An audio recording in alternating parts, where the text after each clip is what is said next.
Hello दोस्तों, जैसे कि हम जानते थे कि आरपीएफ एसआई और कांस्टेबल के पद 15 तारीख को रिलीज होंगे, तो फुल नोटिफिकेशन आ गया है। आज हम उसी को पढ़ेंगे। कब से एग्जाम के फॉर्म भरना शुरू होंगे, कब एग्जाम होगी, कितने पद हैं, और साथ ही साथ जो फॉर्म आप भरेंगे उसकी फीस क्या आपको वापस हो जाएगी और कितनी होगी, ये पूरा नोटिफिकेशन में आया है। तो बिल्कुल नोटिफिकेशन को पढ़ना शुरू करते हैं। आपके साथ में ध्यान देना है। सबसे पहले तो यहाँ पर नोटिफिकेशन में आवेदन प्रारंभ करने की तिथि आई है, वो है 15 अप्रैल से। इसके बाद में समाप्ति तिथि कब है? 14 मई, यानी पूरा लगभग एक महीने का समय आपको मिल रहा है फॉर्म भरने के लिए। लेकिन जल्दी से जल्दी फॉर्म भरिएगा, क्योंकि बहुत सारे कैंडिडेट फॉर्म भरेंगे, इसलिए सर्वर की प्रॉब्लम आ सकती है। ठीक है, इसके बाद में हम आगे बढ़ते हैं और यहां पर पदों की संख्या कितनी है वो देख लेते हैं। कुल टोटल कांस्टेबल पदों के लिए पे लेवल जो है वो रखा है लेवल 3, 21,700 इसमें प्रारंभिक वेतन है। इसमें कुछ और जुड़ेंगे। चिकित्सा मानक B1 रखा गया है। 18 से 28 वर्ष की उम्र। इसमें अभी मैं कुछ एक चीज बताने वाला हूं कि 28 साल से प्लस कितना मिलने वाला है। टोटल कांस्टेबल पदों की संख्या हो गई 4,208। अब यहां पर नीचे लिखा हुआ है इंपॉर्टेंट नोट, कोविड-19 के कारण निर्धारित आयु सीमा से परे 3 वर्ष की छूट दी जा रही है। मतलब कि हम यहां पर 20, हमें ये पता चल गया कि कितने पद हैं। अब हम पता करते हैं परीक्षा के चरण कैसे रहेंगे, कैसे होगी परीक्षा। तो सबसे पहले आपकी सीबीटी यानी कंप्यूटर बेस्ड टेस्ट होगा आपका, कंप्यूटर आधारित सीबीटी कहते हैं इसको।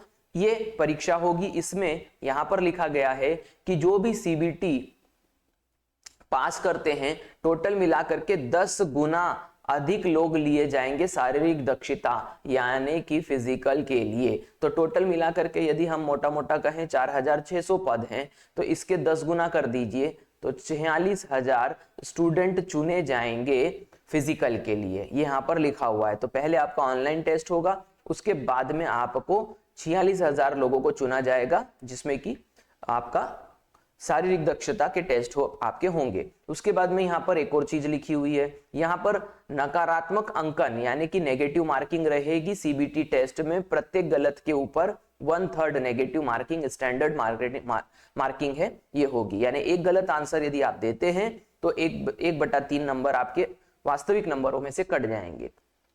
आगे बात बढ़ते हैं। अब हम लोग आगे, ये रही अगली जो डिटेल आपके जानने लायक है, 1.17 निशुल्क रेल यात्रा सुविधा। तो अनुसूचित जाति, इसको मैं पूरा पढ़ रहा हूं ताकि आपको अच्छे से समझ में आ सके।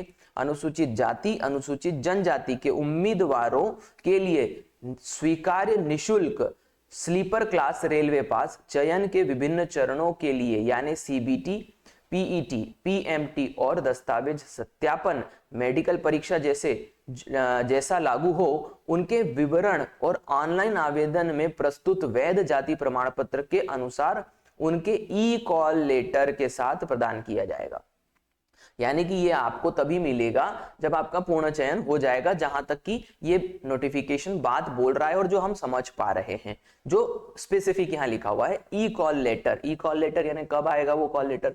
जब ये आप ये सभी चरण जो है आप पास कर जाएंगे, तो ये आपके पूरे यात्रा के टिकट और ये सब संभाल के आप रखेंगे, तो अंत में जाकर के उसका पूरा शुल्क आपको मिल जाएगा, ये बोला गया है। इसके बाद में हम आगे बढ़ते हैं। अगली चीज क्या है? रिक्तियां। रिक्तियों की यदि हम बात करें तो यहां पर कहा है, कृपया ध्यान दें कि रेलवे प्रशासन की आवश्यकता के अनुसार रिक्तियां बढ़ भी सकती हैं और घट भी सकती हैं। हम उम्मीद करेंगे कि ये रिक्तियां बढ़े ही बढ़े, है ना? तो ये फाइनल नहीं है, इससे बढ़ भी सकती है। ये आगे यहाँ पर कुछ लोगों का पूछना होता है, सर हम चश्मा पहनते हैं, हम लोगों के लिए क्या आरपीएफ कांस्टेबल का एग्जाम भरना सही रहेगा? तो यहाँ पर स्पेसिफिकली लिखा हुआ है, चश्मा पहनने वाले या फ्लैट पैर, नॉक नी, स्क्विंट आंखें, कलर ब्लाइंडनेस और अन्य शारीरिक दुर्बलता वाले नियुक्ति के पात्र नहीं होंगे। तो जो लोग चश्मा पहनते हैं वो इस पर्टिकुलर फॉर्म को मत भरिएगा, आगे जाकर के आपका फिजिकल में क्वालिफिकेशन नहीं हो पाएगा। आगे बढ़ते हैं। आयु सीमा की यदि हम बात करें तो 1/7/2024 तक काउंट होगी, यानी 1/7/2024 के वक्त जो आपकी आयु रहेगी उसके अनुसार सामान्य निर्धारित आयु है 18 से 25, लेकिन इस बार के जो नोटिफिकेशन है उसमें कर दी गई है 18 से 28 साल। ठीक है, ऐसे उम्मीदवार जो आयु सीमा पर आयु सीमा पार कर चुके हैं, कोविड-19 के कारण भर्ती में भाग ले रहे हैं, तो ये इसकी वजह से 28 साल कर दी गई है। ठीक है, इसके बाद में आगे बढ़ते हैं। मैंने आपको पहले भी बता दिया था, अनुसूचित जाति, अनुसूचित जनजाति और उम्मीदवार, यदि इनकी बात करें तो 5 साल का यहाँ पर क्या मिला है, एक रिलैक्सेशन। अन्य पिछड़ा वर्ग, गैर क्रीमी लेयर 3 साल का यहाँ पर रिलैक्सेशन मिला है। ठीक है, तो यहाँ पर 5 साल ST SC यदि कैटेगरी में है तो आपको SC, और ST कैटेगरी में है तो आपको 5 साल प्लस रिलैक्सेशन मिल जाएगा। अन्य पिछड़ा वर्ग है यदि, तो उसमें आपको OBC में 3 साल का एज रिलैक्सेशन मिल जाएगा। अन्य यदि कैटेगरी में है तो आप यहाँ पर देख लीजिएगा।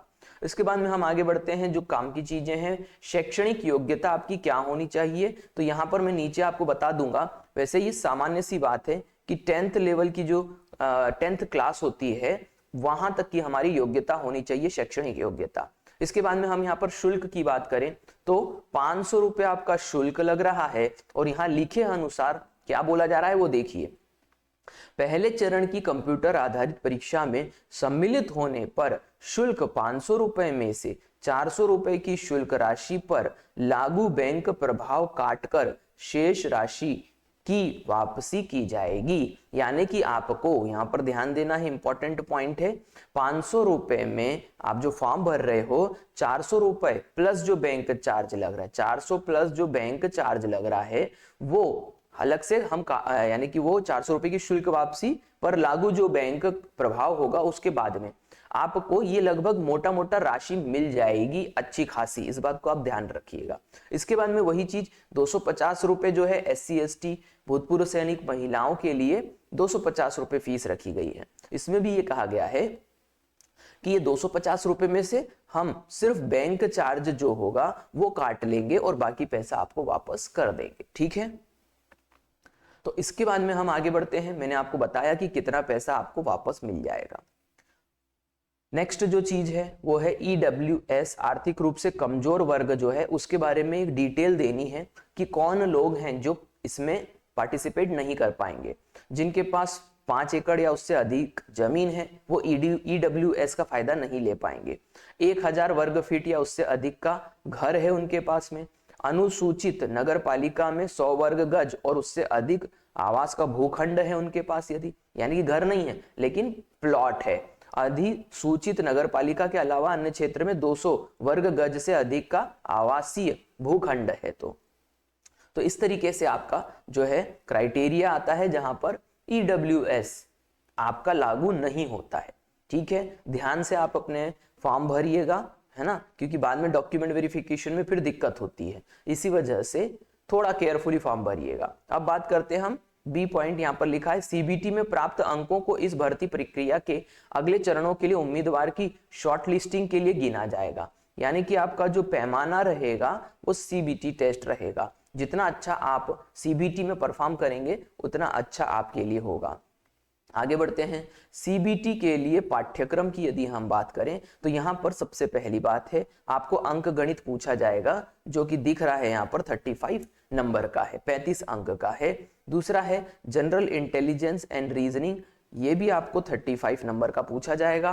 35 और 35 हो गए 70, और उसके बाद में आ जाएगा सामान्य जागरूकता यानी 50 नंबर। तो आप समझ सकते हैं 35 35 70 50 120, टोटल मिलाकर के आपका जो पेपर बना वो 120 नंबर का बन रहा है। इसमें ध्यान दीजिएगा कि यहाँ पर स्पेसिफिकली साइंस नहीं कहा गया है।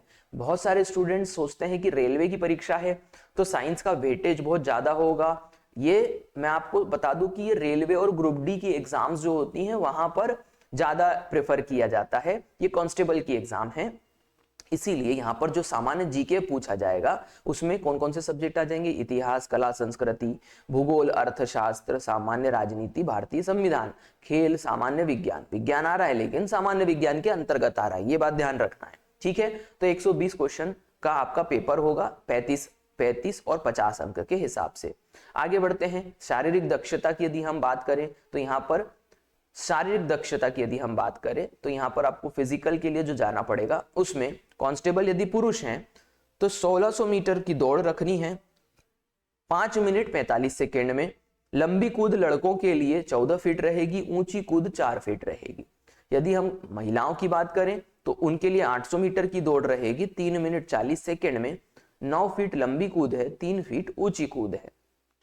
इसके बाद में फिजिकल यानी कि जो हमारा बॉडी मेजरमेंट है उसकी बात करें तो यहाँ पर लड़कों के यानी कि अनरिजर्व्ड ईडब्ल्यूएस और ओबीसी कैटेगरी में जो पुरुषों की हाइट होनी चाहिए वो 165 होनी चाहिए, महिलाओं की 157 होनी चाहिए। ठीक है, इसके बाद में जो छाती फुलाने वाली बात होती है, अविस्तारित 80 और विस्तारित 5 का गैप होता है 85 सेंटीमीटर, ये लड़कों के लिए मैंने व्यवस्था बता दी।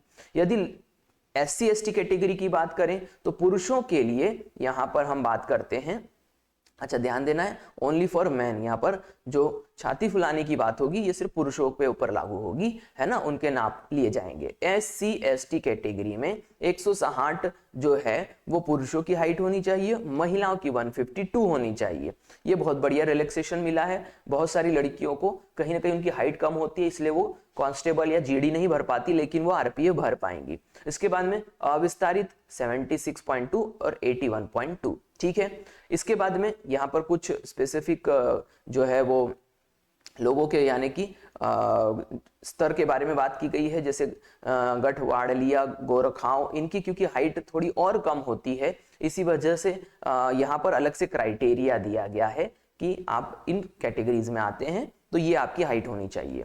इसके बाद में यहाँ पर कहा गया है कि लंबी कूद और ऊंची कूद दो चीजों के लिए उम्मीदवार को प्रत्येक 2 मौके दिए जाएंगे। ऐसा जरूरी नहीं कि आपने एक बार गलती कर दी तो आप फेल हो गए, यहाँ आपको हर चीज के लिए 2 मौके दिए जाएंगे। ठीक है, ये मैंने आपको बता दिया कि आपका फिजिकल मेजरमेंट कैसे होगा। अब इसके बाद में हम बात करते हैं आगे की, यानी कि पर्टिकुलर कौन कौन सी पोस्ट में कौन कौन सी जिस ना कैटेगरी में कौन कौन सी एग्जाम्स निकली है। जैसे मैंने आपसे अभी कहा था 10वीं कक्षा पास होनी चाहिए यदि आप कांस्टेबल की परीक्षा भर रहे हैं तो।